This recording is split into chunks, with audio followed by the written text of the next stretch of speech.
tengo un tema muy interesante con respecto al significado de la serpiente en las culturas antiguas. En las culturas, no solamente la cultura hebrea, sino la cultura cananea en general, la cultura sumeria y también en el hinduismo. ¿Cuál era la visión de esta acerca de la serpiente dentro de todas estas culturas? ¿Qué significaba la serpiente? Si nos damos cuenta, hay algo que nos diferencia el cristianismo, el judeocristianismo, de las otras culturas orientales. Por lo menos el judeocristianismo satanizó a la serpiente.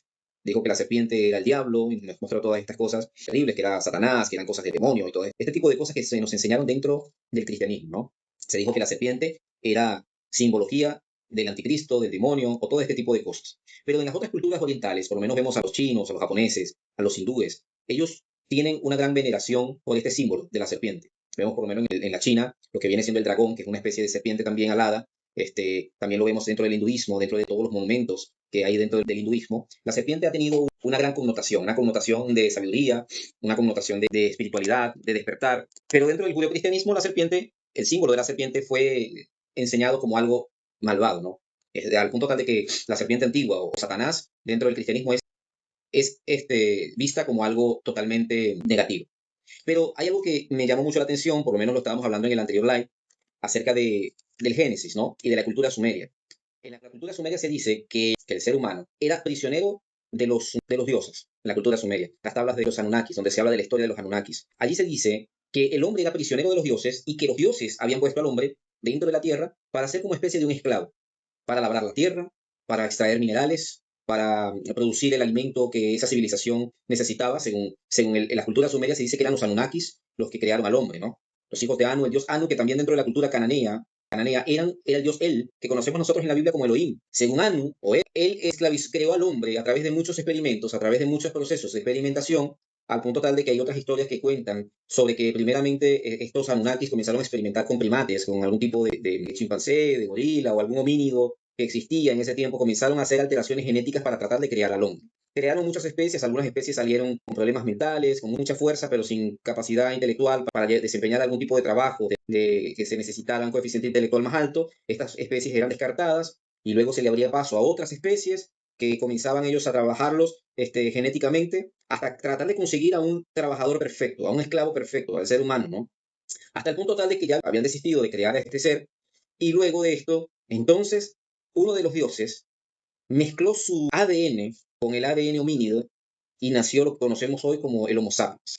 El ser humano sí fue capaz porque tenía fuerza, pero también tenía inteligencia. O sea, tenía la capacidad de desarrollar trabajos manuales, la capacidad de llevar a cabo trabajos de agricultura, extracción de minerales y todas estas cosas. Entonces el hombre fue creado como especie de un esclavo para labrar la tierra y para servirle a los dioses, para suministrarle a los dioses minerales y diferentes productos que ellos necesitaban para la civilización. Cuando vamos al tema bíblico, hablamos de que los sumerios vivían en lo que es la región, perdón, de Mesopotamia, que está entre el Tigris y el Éufrates, que son dos ríos que dividen allí esa región, y que es Persia, ahorita es Irán e Irak, esa zona del río del Tigris y el Éufrates, es decir, que según la Biblia, ese huerto del Edén estaba en lo que hoy conocemos como Irán y como Irak.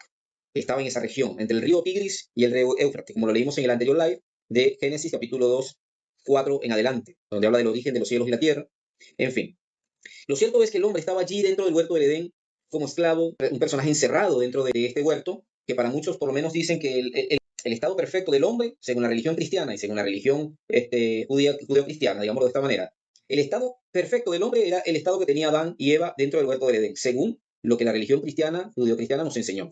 Pero realmente este era el estado perfecto para el hombre. Realmente vivir encerrado dentro de un huerto cercado, porque es lo que dice en la Biblia, un huerto cercado, sin conocimiento, sin ciencia, sin capacidad de elevarse por encima de lo rudimentario, simplemente llevando a cabo trabajos manuales, producción de alimentos, cuidar de los animales. A Dios los quería tener dentro de esa caja, como si tú tengas un hijo y ese hijo entonces lo encierres dentro de una caja de cristal, ¿no? Tengas al hijo, a tu hijo y lo encierres dentro de una cerca y le digas dentro del huerto vas a tener comida, solamente vas a tener que labrar la tierra, ya hay árboles sembrados, vas a comer de esos árboles, vas a vivir dentro de este huerto que yo te he creado, pero no puedes salir de esa cerca, de esa brecha, de esa cerca que crea a tu alrededor, no puedes salir. Allí vas a estar, allí vas a comer, allí vas a vivir, allí vas a producir, allí vas a sembrar la tierra, pero de allí no puedes salir.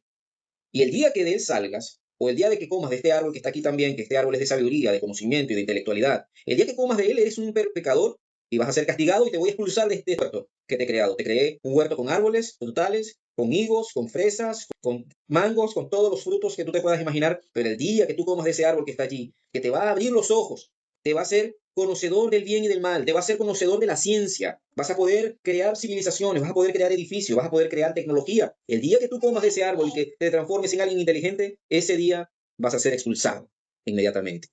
¿Qué opinas tú de eso? ¿Qué opinas de un Dios que te encierra dentro de un huerto y te dice, aquí va a ser tu vida perfecta, pero el día que tu mente se eleve tanto, que puedas construir edificios, que puedas construir civilizaciones, ese día te vas del huerto porque te estás transformando en alguien inteligente, en alguien capaz de razonar, en alguien capaz de ver más allá de la cerca que le establecieron? Esto era el huerto del Edén, era un jardín cercado donde no podías ver más allá de ese jardín, porque el día que tú vieras más allá del jardín, ese día estabas atentando contra el mandato de Dios. Esto era lo que establecía allí, lo que nos dice la Biblia, ¿no? Pero, ¿qué clase de Dios es este, no?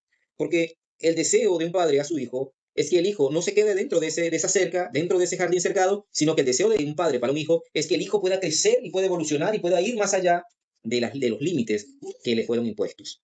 Pero lo que vemos dentro del texto bíblico, dentro de lo que viene siendo una religión sectaria, que es una de las cosas que tenemos que romper, o que deseo que rompamos, no que dejemos de creer en esa fuente suprema, infinita, que existe un creador, que existe un alma, que existe un espíritu puro dentro de nosotros, al cual debemos alimentar, al cual debemos hacer crecer, pero sí salir de esas limitaciones establecidas por todo este tipo de dogmas y sectarismos que nos han sido inculcados por la religión.